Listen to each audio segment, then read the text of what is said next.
सभी ज्योतिष प्रेमियों के लिए मेरा सादर नमस्कार। साप्ताहिक भविष्यफल 30 नवंबर से 6 दिसंबर 2020 तक वैदिक ज्योतिष अनुसंधान संस्थान टूटू शिमला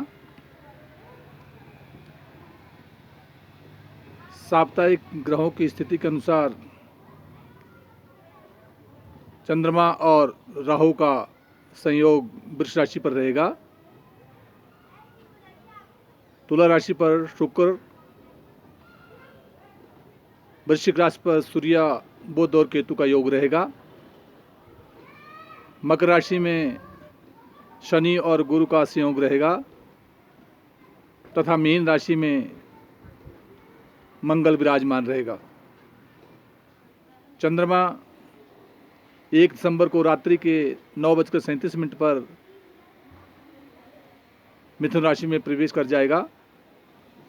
उसके उपरांत 4 दिसंबर को चंद्रमा कर्क राशि में प्रातः 7:22 पर प्रवेश करेगा और 6 दिसंबर को चंद्रमा सिंह राशि में दोपहर 2:46 पर प्रवेश करेगा। मेष राशि का जातक, जहां मंगल सप्ताह भर द्वादश भाव में ही रहेगा, शारीरिक स्वास्थ्य को विशेष ध्यान रखना होगा, परंतु सप्तम स्थान में दाम्पत्य जीवन में शुक्र का होना शारीरिक स्वास्थ्य की चिंता को लेते हुए पारिवारिक जीवन का परिपूर्ण सुख मिलेगा। अष्टम स्थान में 3 ग्रहों का योग है, इसलिए चोट आदि से विशेष ध्यान रखना होगा और बौद्धिक विकास में भी कई बार कुछ उलझनों का सामना करना पड़ सकता है। क्रोध पर नियंत्रण रखें। दशम स्थान में शनि और गुरु का संयोग होना, जहां गुरु नीचे राशि पर विराजमान है, परंतु शनि के घर जो है समराशि में होने के कारण जो है नौकरी से विशेष लाभ की प्राप्ति होगी।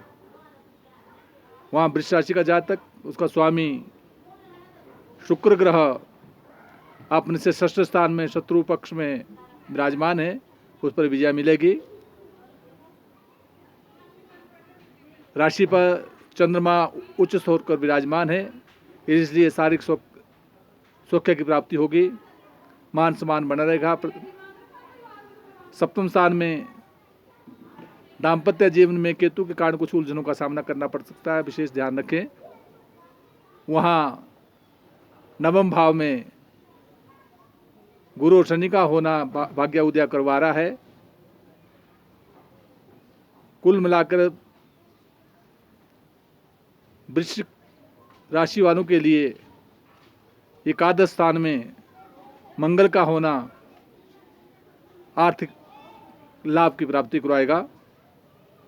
वहाँ मिथुन राशि का जातक, उसका स्वामी अपने से पंचम भाव में, जहाँ शुक्र विराजमान है, वहाँ राशि का स्वामी षष्ठ भाव में है, इसलिए शारीरिक स्वास्थ्य का विशेष ध्यान देना होगा। बौद्धिक विकास होगा, शिक्षा के क्षेत्र में विशेष सफलता के योग बनेंगे, परंतु अष्टम स्थान में गुरु शनि का योग थोड़ी शारीरिक स्वास्थ्य के संबंधी विशेष ध्यान रखना होगा, चोट आदि से बचे। वहाँ मंगल दशम स्थान में आर्थिक लाभ की प्राप्ति करवाएगा, क्योंकि एकादश भाव का स्वामी होता हुआ दशम भाव में विराजमान होने के कारण जो है विशेष लाभ की प्राप्ति होगी। वहाँ कर्क राशि का जातक, उसका स्वामी यद्यपि चंद्रमा 23 नवंबर को एकादश स्थान में लाभ स्थान में रहेगा, कहीं से अचानक धन प्राप्ति के योग बनते हैं। उपरांत चंद्रमा मिथुन राशि में प्रवेश करेगा 1 दिसंबर को, तो कहीं शरीर पर व्याय होने की संभावना बनती है, विशेष ध्यान रखें। वहाँ जहाँ कर्क राशि का जातक सप्तम भाव में शनि का होना पारिवारिक दाम्पत्य जीवन में सुख की प्राप्ति करवाएगा, मान सम्मान प्रतिष्ठा को देगा और साथ ही जमीन जायदाद और प्रॉपर्टी का लाभ मिलेगा। वहाँ बौद्धिक विकास करवाता है, शिक्षा में विशेष सफलता के योग प्रदान करवाता है, परंतु केतु के कारण कुछ उलझनों का भी सामना करना पड़ सकता है। वहाँ सिंह राशि का जातक, उसका स्वामी सूर्य अपने से चतुर्थ स्थान में जमीन जायदाद प्रॉपर्टी और मातृ के घर में होने के कारण जो है वहाँ केतु भी विराजमान है, इसलिए पिता के शारीरिक स्वास्थ्य की जहाँ चिंता देता है वहाँ मातृ सुख में भी समस्याओं का सामना करना पड़ सकता है, विशेष ध्यान देना होगा। सूर्य के लिए ताम्र पात्र से जल चढ़ाना हितकर होगा, परंतु दसम भाव में चंद्रमा का होना और राहु का होना राजपक्ष से विशेष और राजनीति के पक्ष से विशेष सफलता के योग प्रदान करता है। वहाँ कन्या राशि का जातक, उसका स्वामी बुध ग्रह अपने से तीसरे स्थान में केतु के साथ विराजमान है। भाइयों के साथ मनमुटाव हो सकता है, कहीं दूर की यात्रा से बचना होगा, विशेष ध्यान देना होगा। परंतु द्वितीय भाव में शुक्र का होना आर्थिक लाभ की प्राप्ति करवाएगा और पंचम भाव में शनि और गुरु का योग जहां बौद्धिक विकास देता है, साक्षात्कार में सफलता देता है, वहां थोड़ा क्रोध पर भी नियंत्रण रखना होगा। सप्तम स्थान में मंगल जो दाम्पत्य जीवन में कुछ उलझने उत्पन्न कर रहा है, क्योंकि अष्टमेश होते हुआ सप्तम स्थान में विराजमान है, इसलिए पारिवारिक जीवन में उलझनों का सामना करना पड़ सकता है, विशेष ध्यान रखना होगा। परंतु नवम भाव में चंद्रमा भाग्य उदय करवा रहा है, उपरांत 1 तारीख को मिथुन राशि में प्रवेश करेगा चंद्रमा, फिर भी राजपक्ष से विशेष लाभ की प्राप्ति होगी, ये विशेष लाभकारी रहेगा। वहाँ तुला राशि का जातक, उसका स्वामी शुक्र स्वगृह होकर अपने घर में बैठा है, वहाँ शारीरिक स्वास्थ्य का विशेष लाभ मिलेगा। परंतु दाम्पत्य जीवन में सप्तम भाव का स्वामी मंगल अपने से षष्ठ भाव होने के कारण जो है पारिवारिक जीवन में शारीरिक स्वास्थ्य का विशेष ध्यान रखना होगा। वहाँ अष्टम स्थान में चंद्रमा राहु का योग बना हुआ है, इसलिए चोट इत्यादि से विशेष प्रकार से बचना होगा। और साथ यद्यपि चंद्रमा उच्चस्थ है, परंतु फिर भी नौकरी के क्षेत्र में राजपक्ष से कुछ उलझनों का सामना करना पड़ सकता है, विशेष ध्यान देना होगा। वहाँ वृश्चिक राशि का जातक, उसका स्वामी मंगल ग्रह जो अपने से पंचम भाव में है, इसलिए बौद्धिक विकास कराएगा, मान सम्मान प्रतिष्ठा को देगा, परंतु षष्ठ होने के कारण कुछ उलझने भी दे सकता है, विशेष ध्यान रखना होगा। परंतु तृतीय स्थान में जहाँ शनि और गुरु का योग बना है, वहाँ अपने भुजाओं के द्वारा प्राप्त किया हुआ धन, मान और सम्मान और ऐश्वर्य को प्राप्त करेगा। भ्रातृभाव से विशेष सुख की प्राप्ति होगी, मान सम्मान बना रहेगा। वहाँ दाम्पत्य जीवन में चंद्रमा और राहु का योग पारिवारिक सुख की प्राप्ति करवाता है। वहाँ धनु राशि का जातक, उसका स्वामी गुरु ग्रह अपने से द्वितीय भाव में शनि के साथ है, समभाव में होने के कारण जो आर्थिक लाभ की प्राप्ति होगी, मान सम्मान प्रतिष्ठा बनी रहेगी।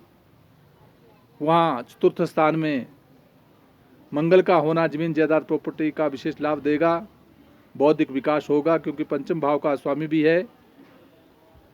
षष्ठ स्थान में राहु का होना कहीं मुकदमे में विशेष सफलता के योग बनाता है।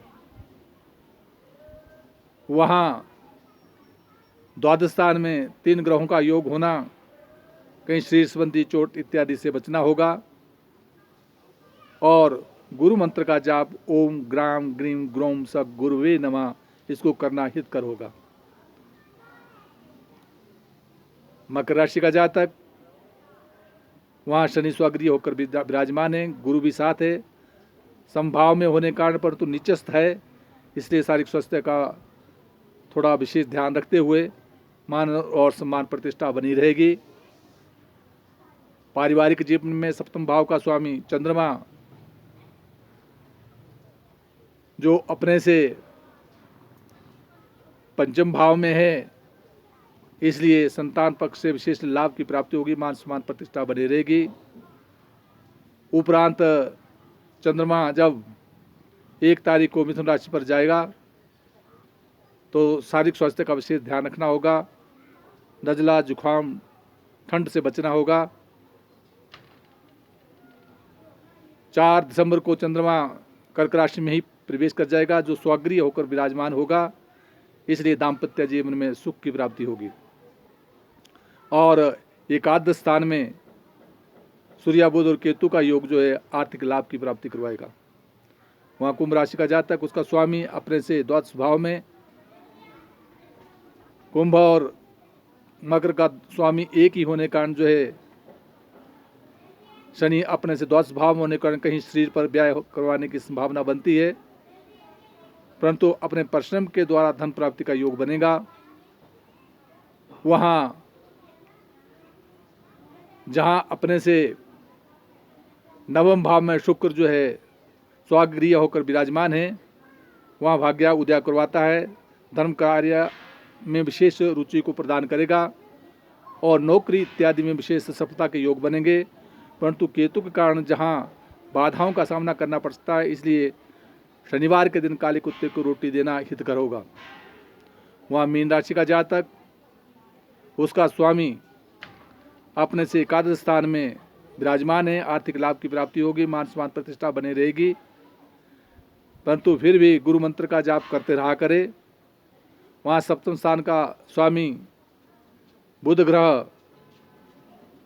वो अपने से नवम भाव में है, इसलिए पत्नी का स्वभाव धर्म कर्म की ओर अग्रसरित करेगा, मान और प्रतिष्ठा बनी रहेगी, दीर्घायु का योग बनेगा। वहाँ जहाँ तीसरे स्थान में चंद्रमा और राहु का योग बना हुआ है, वो अपने बाहुबल से धन प्राप्ति के योग कराएगा, यात्राओं के योग बनेंगे जो सुखद रहेंगे, मान सम्मान प्रतिष्ठा बनी रहेगी। वहाँ नवम भाव में सूर्य बुध और केतु का होना मान सम्मान और प्रतिष्ठा को प्रदान करेगा। कुल मिलाकर द्वादश भाव में ग्रहों की स्थिति के अनुसार जैसे मेष राशि का स्वामी मंगल है तो मंगल संबंधी मंत्र का जाप करते रहना चाहिए। वृष राशि का स्वामी शुक्र है, इसलिए शुक्र मंत्र का जाप ओम द्राम द्रीम द्रोम स शुक्राय नमः इस मंत्र का जाप करते रहना चाहिए।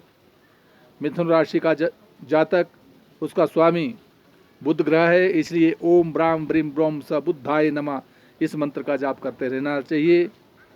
कर्क राशि का जातक, उसका स्वामी चंद्रमा है, इसलिए चंद्रमा मंत्र का जाप ओम श्राम श्रीम श्रोम स चंद्रमा से नमः इसको करते रहना चाहिए।